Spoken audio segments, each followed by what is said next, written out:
Welcome to Felony Friday, a presentation of the Lions of Liberty podcast. Here is your host, John Odermatt. Felons, friends, and freedom lovers, welcome back to yet another episode of the Felony Friday podcast. If this is your first time tuning in, this is a weekly show. We publish a new episode every single Friday, and each episode we focus on injustices in the broken criminal justice system. Now, there's a few ways that you can actually participate or contribute to Felony Friday. Number one, you can connect with us and join our online Facebook group, our private Facebook group, the Lions of Liberty Forum. You can join simply by searching Lions of Liberty Forum in the Facebook search bar. Our group will pop right up and we will add you right on. And the second way is to email me directly, felonyfriday@lionsofliberty.com. You can send me stories that you'd like to talk about, or possible guests that you'd like to have me interview. So send away, and I promise I will get back to you. Make sure also to check out the show notes for today's show. You'll be able to find them at lionsofliberty.com/FF11. So check that out, and we'll link to all the stories that we're going to talk about today. Today, we've had two different types of episodes so far. We've had more of an interview type show and a more conversational show where we talk about felonies trending in the news. And today we have a more conversational episode. So I'm going to bring on a co-host, one of my fellow Lions of Liberty. You've been familiar with his work. He's been a guest many times on Libertarians in Living Rooms Drinking Liquor, and he is almost on every single presidential debate reaction show. He holds the title of the official legal counsel of the Lions of Liberty. We call him Rico on these airwaves, which actually originates, this is a little known fact, it originates from him being 1/8 Puerto Rican. So Rico, welcome to the Felony Friday show. What is up, Odie? What kind words you had for me?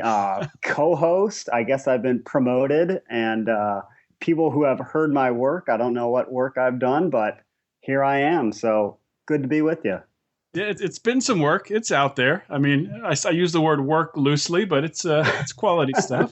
That's like all manner of my work. It's all loose work, And the little known fact about me, people would obviously pick right up on that when they see my white skin and blonde hair, my heritage. So quite the irony. The 8th Puerto Rican, and it's an 8th, right? Yeah, it's something like that.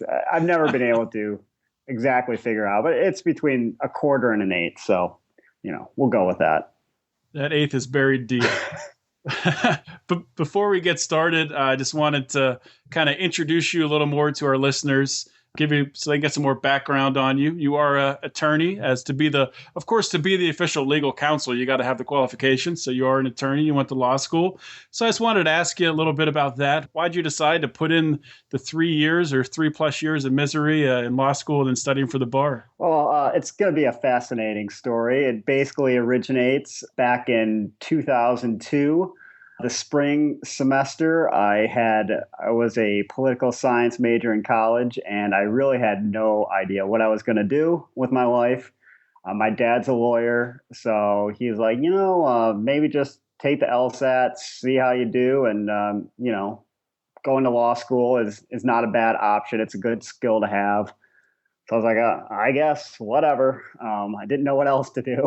I didn't really put any thought into what I was going to do after college at the time, which would stun you and many other people who knew my fastidious lifestyle in college, that I didn't really put much thought into it. But shocking, really. Yeah. So went to law school, took the bar exam, and became a lawyer. All good things. And the rest is history. The rest is it's history. Something. I don't know what it is. You're right. Well, that's awesome. Well, it seems like you're enjoying what you do. I know I'm not going to ask you to get into the specifics of what you do, but I know you get to travel around a lot, which sounds pretty cool. So, well, especially on days like today, where I visited the fine downtown of Pittsburgh, Pennsylvania. And I was at the Federal Building there for about an hour and went home. So got to see your fine city for a very short period of time. It's my old stomping grounds, downtown Pittsburgh. Go there many times, so always good. I'm out in the suburbs now. I try to avoid downtown, but yeah, it's a nice city. It does a trick. So let's get started here. We do have a couple, 4 or 5 felonies to talk about. The first one, I assume most of our listeners have heard of, sort of, I guess, a semi-famous reality show type star from the show Pawn Stars, Chumlee. the portly man from that show, recently got in a little bit of trouble. His actual name is Austin Lee Russell, and he was arrested when officers were serving a search warrant into a sexual assault investigation into him. And what happened was they show up at his door, pull out the search warrant, search his house. They found meth, they found marijuana, and they found at least one illegal gun. They don't say what type of gun it was, but so he gets arrested, gets booked, and he's out on $62,000 of bail right now, pending his May 23rd court date. So I did say that there were some drug charges, 19 drug possession charges. So he must have had a significant amount of meth and marijuana. Some interesting fact about this, it seems like, at least, I don't know if we should read too much into this, but two of his Pawn Star co-stars, of course, the show is set in Las Vegas. Two of his co-stars have sent out some cryptic messages phrasing it that there might be more to the story here. I'm not sure how much more there can be to a story like this.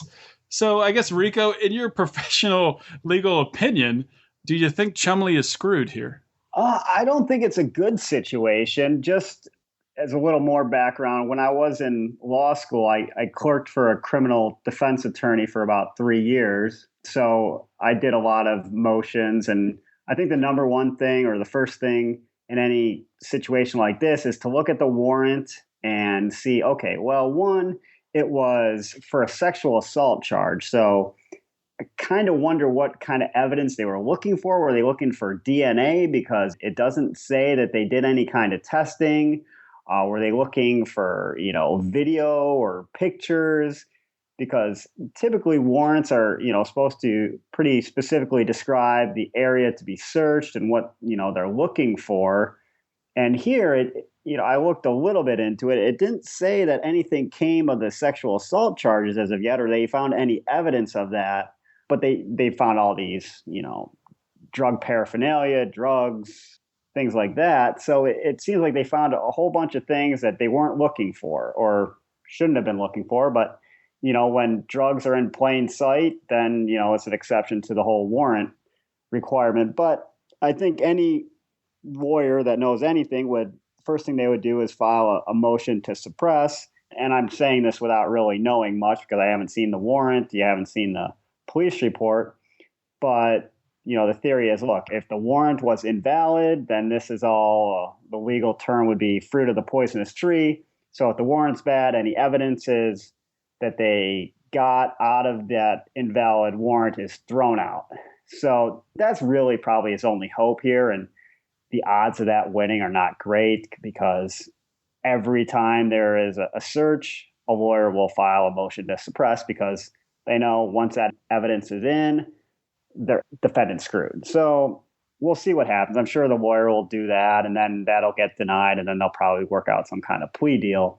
And the other thing I thought was interesting is one of the officers reported, or it was in the report, that what they found was typical of like a dealer, which I kind of was a little skeptical about that report. I doubt he's, dealing drugs when he's on this big show and probably making a lot of money. He probably just had a lot because, he's rich. He doesn't come off as the smartest person, though. I think it's very possible he could be dealing drugs while being on this show, making a lot of money. Yeah, well, so I don't know. That's possible. Truth be told, I've never actually watched the show. I see a picture of him. He doesn't look like the sharpest knife in the drawer, but, looks can be deceiving. So That's true. That is true. So I think that's where he's at. I think one of the other things noted is they said, well, many of these items commonly are found with people who distribute controlled substances like plastic baggies and digital scales. Now, I don't know why he would have a digital scale if he wasn't, distributing, but it's kind of ambiguous whether that was actually found or that's just an example of things that can be found that would show some kind of intent. So that is, I think that by itself, finding a digital scale, to consider that drug paraphernalia, I think is kind of ridiculous. Well, it is. Whether, that's the right interpretation, but, any judge would say, oh, yeah, with everything around it. And typically, if there's a digital scale, there's going to be residue on it. So True. Yeah, and they would test for that, I'm right, sure. the plastic baggies could, I mean, if you got 100 small plastic baggies, in a room with a bunch of drugs and a digital scale, it doesn't take much to reason. Okay, well, he's weighing them, bagging them, and shipping them out. So he's not in a good position. So No, he's definitely not. And just one thing I wanted to point out that's it's sort of, I guess, an interesting perspective I thought of on it. So, like Rico was saying, he has not been charged with a sexual assault. The warrant was to investigate for a sexual assault. And obviously, a sexual assault, that's a crime with a victim. And then he ends up getting in this deep trouble, really, regardless of what happens with that crime with an actual victim, if he's charged or not. He gets in this heap of trouble for this victimless crime of just owning some substances, these illegal substances. Now, I'm not condoning the use of meth. I don't think anyone should be doing meth. It's awful. But if somebody wants to do meth, I mean, I think they should be allowed to. I don't think we should be locking people up and putting them in jail for doing something as stupid to themselves as taking some meth. And with the gun, it doesn't really say what type of gun it is, or if it's something where it's just illegal in the state of Nevada, or I'm not really familiar with the state of Nevada gun laws. But it's just interesting looking at it from that perspective. So this starts out, they're going after this guy for a crime with a victim, and he ends up getting screwed without ever hurting anyone. It's just a strange thing. So we'll move on to the next felony we have trending in the news. This is a pretty weird story. A Chicago man who has been charged with a felony for jamming cell phones on a train. So what happened here? This Chicago man by the name of Dennis Nickel, 63-year-old guy. He is accused of jamming mobile cell phone signals aboard the Red Line train in Chicago. And one of the people they got a quote from in the article says that this has been happening on this particular train at the same time of day in the morning since 2014. So that's quite a while, at least a year and a half or maybe almost 2 years. And he was actually warned about something very similar to this back in 2009. And, somebody might be asking, I was asking when I read this too, how the heck would you jam, someone's cell phone signal or a whole train of people's cell phone signals? And why would you do that? I guess first question is why. His reason why was he didn't like people talking on their cell phones when he was riding on the train. So he decided to jam the entire train. And how did he do it? He ordered some sort of contraption from overseas. They did a pretty horrible job describing it in this article. They said it's a thing that has a bunch of antennas sticking out, like 5 antennas sticking out that he bought from overseas. So I'm not really sure how he did it, but he obviously had a little bit of experience in this before.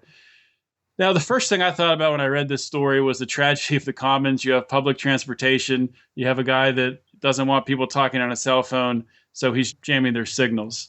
A solution maybe would be if it's privatized, a operator might choose to have a section of the train where there's no cell phones. That's just the first thing I thought about. Was there anything that jumped out to you in this story, Rico? Well, what I thought kind of along those lines is it looked like he ordered this device from overseas. So presumably he spent a pretty decent amount of money on it. And I don't particularly like hearing people talk on their phones on trains either. I've had the privilege of riding those Chicago trains before. They're a real pleasure. But why didn't he just buy a pair of like noise canceling headphones? It seemed to maybe make his wipe a little bit easier and not infringe upon the rights of these other people. Like you did mention, it looked like he had been charged with a misdemeanor for the same type of thing back in 2009. And so this would presumably be at least a second offense here. And I don't know how he did this discreetly, because from the picture I saw that it was pretty big. It's not like something that you could just, have in his coat pocket and no one would notice. So you'd think people would be like, what the hell is that thing? And what are you doing? They would be questioning him all the time. And the range of the device is apparently 12 meters. At least that's what one of the comments said. So, I can't really condone the use of this thing, even though I find some of the people, quite annoying as he apparently did too. But, that's not the proper recourse. So. Yeah, definitely cannot condone the use of it. I mean, if he was, in his own vehicle or his own house and if he wanted to jam people's cell phones in his own house if they were over for a party, then sure, that's fine. But yeah, going out and Even if it's public transportation, that's the tragedy of the commons. People think they, own that transportation and can do as they wish. You cannot infringe on people's privacy or ability to communicate like that. Especially now, in the mornings or, as a parent sometimes things happen. You need to get in contact with the school, the daycare, your wife. So just this guy saying, oh, no, you're not allowed to use your phone when people have become reliant on the ability to communicate at the snap of a finger, it's just, it's not right. I mean, that's a really great point. I mean, there's the personal aspect. I mean, there could have been, personal tragedies in people's lives that this, phone jamming had an impact on. There also could have been business things. People could have lost who knows how much money because they weren't able to, talk about a deal that they were working on. So there's huge ramifications here. That's a good point. And this guy could have done things the old-fashioned way and just asked people to keep it down. Excuse me, he's an old man. Could you talk a little softer or, get used to it. You ride the train every day. Things are going to happen. So it's life, buddy. It doesn't always work in your favor. He could have just shushed him. He didn't. One more thing I want to talk about before we move on to playing our the fastest growing game show in podcasting. Is this a crime or should anyone do time? You pointed out to me before we started today, and I wasn't aware of this, but I'll turn it over to you. So Nancy Reagan just passed away, and you had a note on Nancy Reagan's influence on the war on drug branding. I can't believe you don't remember this. One, you're not that much younger than me. I 3 or 4 years? But I think 3 years. When I was little, and I think most people my age, 35 or older, will remember Nancy Reagan and the Just Say No campaign, where she got on TV and said, just say no to drugs. And along those lines, I don't know if you remember the frying pan with the egg. Do you remember this commercial? Oh, yeah, I remember that. So this is your brain on drugs. Right. Yeah. So that was kind of along the same lines. But, the message of just say no to drugs. I mean, you can't really say, oh, like drugs or you don't. I mean, it's not a horrible message to be sending. The kids don't use drugs. Okay, whatever. But along those lines, Reagan really escalated the war on drugs from where I think it started under Nixon, the quote unquote war on drugs. And it really escalated under Reagan. And you got to think, okay, with Nancy being the kind of the motherly face of the anti-drug campaign, she did have some role. And just reading some stories, it did seem like there was a skyrocketing public concern over drugs corresponding with the beginning of that campaign. Now, Reagan, I think his first year would have been 1980. So one stat I saw was the number of people behind or incarcerated for nonviolent drug offenses rose. There was 50,000 in 1980. And by 1997, that went all the way up to 400,000. So that's 8 times the amount in 17 years, starting with the increased crackdown under Reagan and carried out, continued under Bush, who was the vice president at the time. Reagan also blocked access to syringes and other things that could have helped reduce the spread of HIV because of this whole zero tolerance to drugs. So especially with the AIDS epidemic in the 80s, that seemed to serve no good. And one other thing, kind of along those lines, I don't know if you remember former LA police chief Daryl Gates, but he was the one who started DARE, and that was back in the 80s, kind of along the same time frame. And one just terrific quote from Daryl Gates is that he believed that casual drug users should be taken out and shot. So that seems to kind of tie all together with the drug hysteria that started in the 80s with Nancy Reagan as the face. There was increased penalties. The whole, I think it was a 10-to-1 crack to cocaine sentencing ratio started in the 80s. So it was just a very bad period, I think, for the anti-drug campaign, or the effects it had on people during that period of time, and really continuing to today. Yeah, it's really, we always talk about when someone dies, you talk about the positive legacies, and it's tough to talk about really the negative things that people have done. And yeah, the war on drugs, That is just a horrible, horrible thing that Nancy Reagan was a big part of that I'd really forgotten about how big a part she was of it. So thanks for bringing that up. Well, where would I be if I didn't want to, trample all over the grave of a nice woman like Nancy Reagan, who I'm sure did many wonderful things too, but she did. In my mind, one of her better moments or policies. Yeah. So now we're going to move on and play Is This a Crime and Should Anyone Do Time? What I'll do is I'll explain something that is a crime. Someone has been arrested or charged with something. I'll explain it to Rico, and I will ask him, is this a crime and should anyone do time? So our first story, this is in Pikes Peak. A gentleman by the name of Alan Chapman. He was woken up by someone beating the heck out of his door. It's a direct quote from him. And in the police report, he says that he was concerned for his safety, so he answered the door with a loaded pistol to find a Pikes Peak Regional Building Department inspector at his door. Now, according to the arrest affidavit, Chapman kept his gun pointed down, did not point it at the inspector, and obviously was asking him to leave. Now, the inspector claims, which this is not in the report, that Chapman pointed the gun directly at his chest.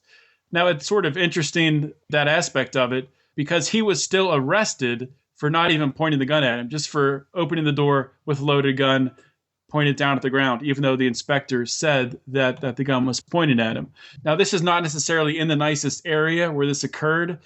Just in January of this past year, 5 men reportedly rang the doorbell of a nearby house before forcing their way inside and injuring a person living there.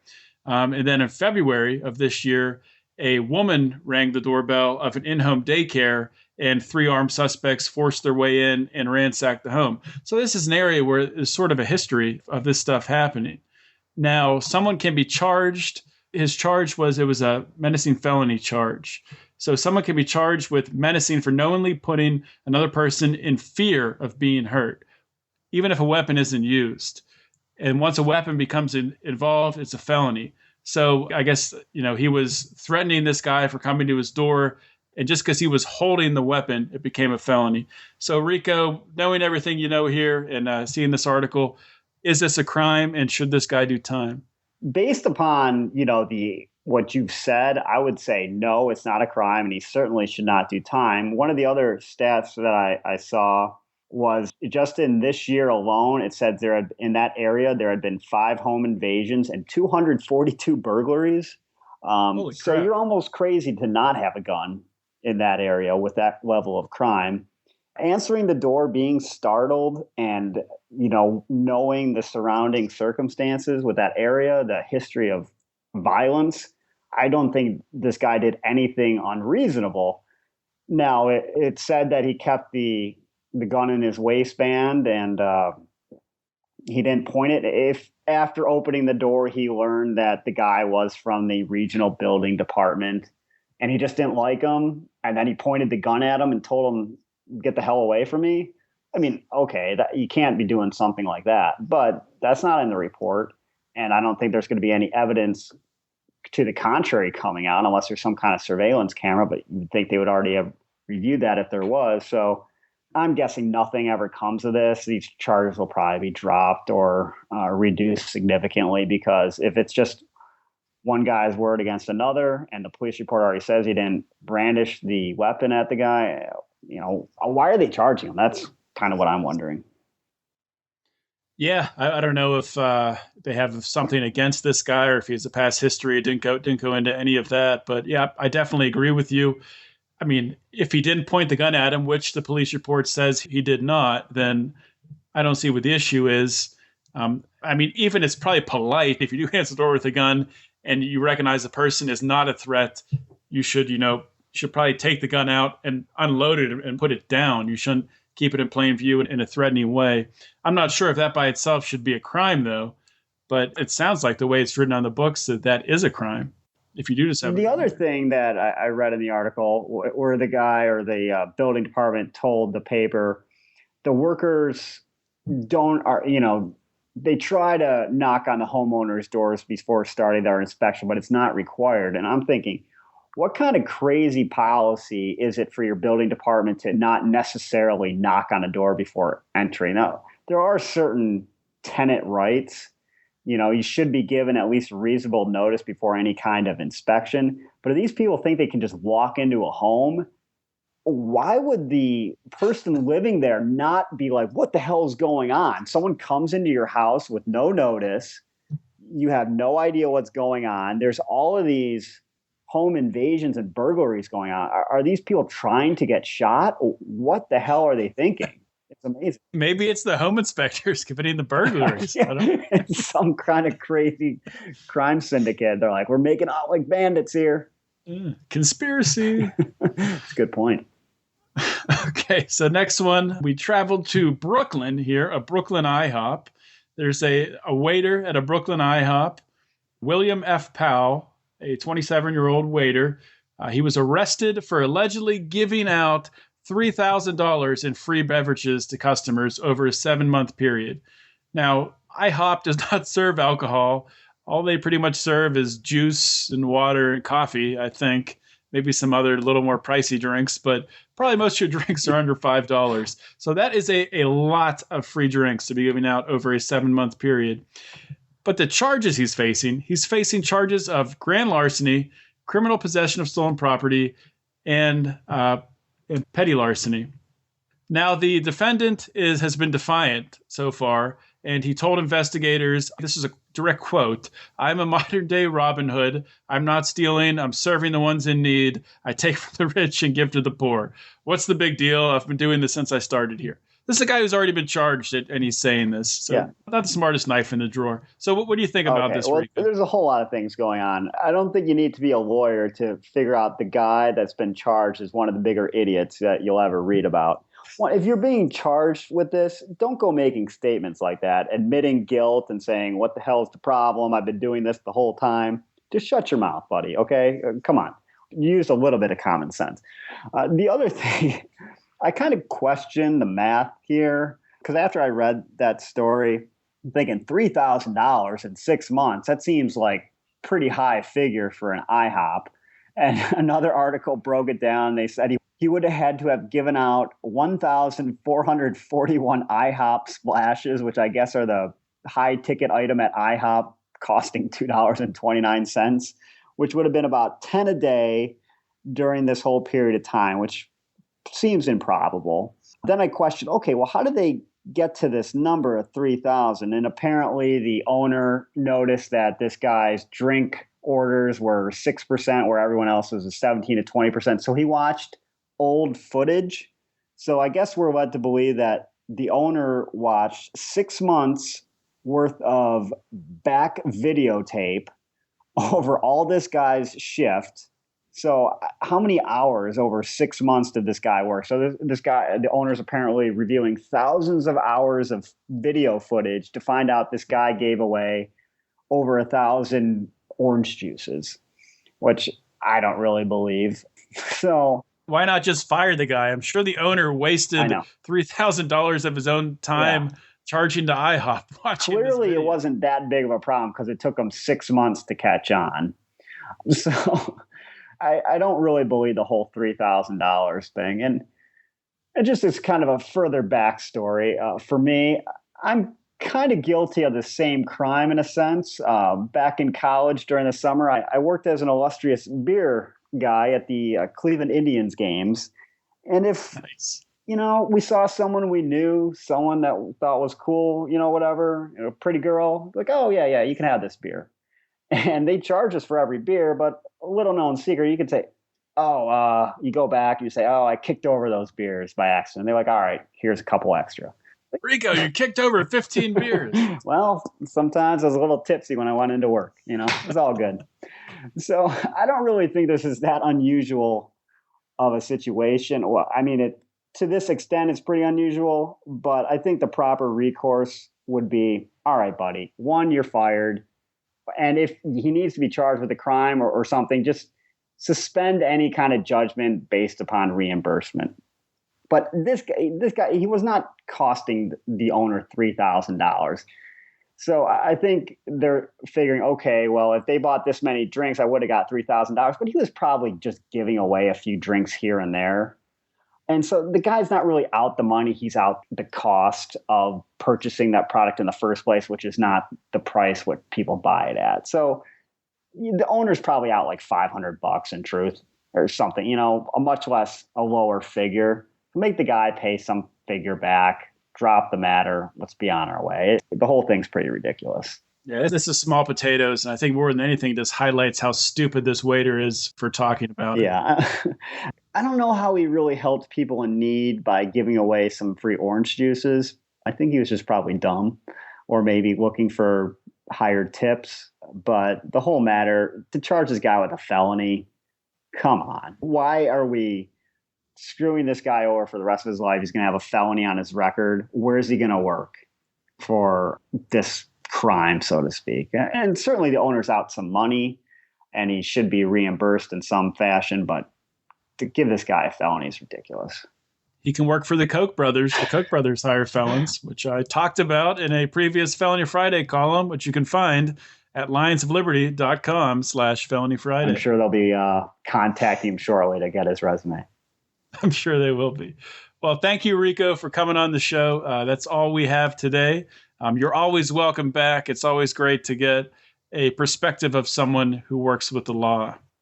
Well, thank you for having me. It was a good time. It went by quick, and it's just a pleasure to not have to talk about any debates today. It certainly is, isn't it? Oh, my God. Well, it is. Just to let people behind the curtain, today we're recording this on the second Super Tuesday.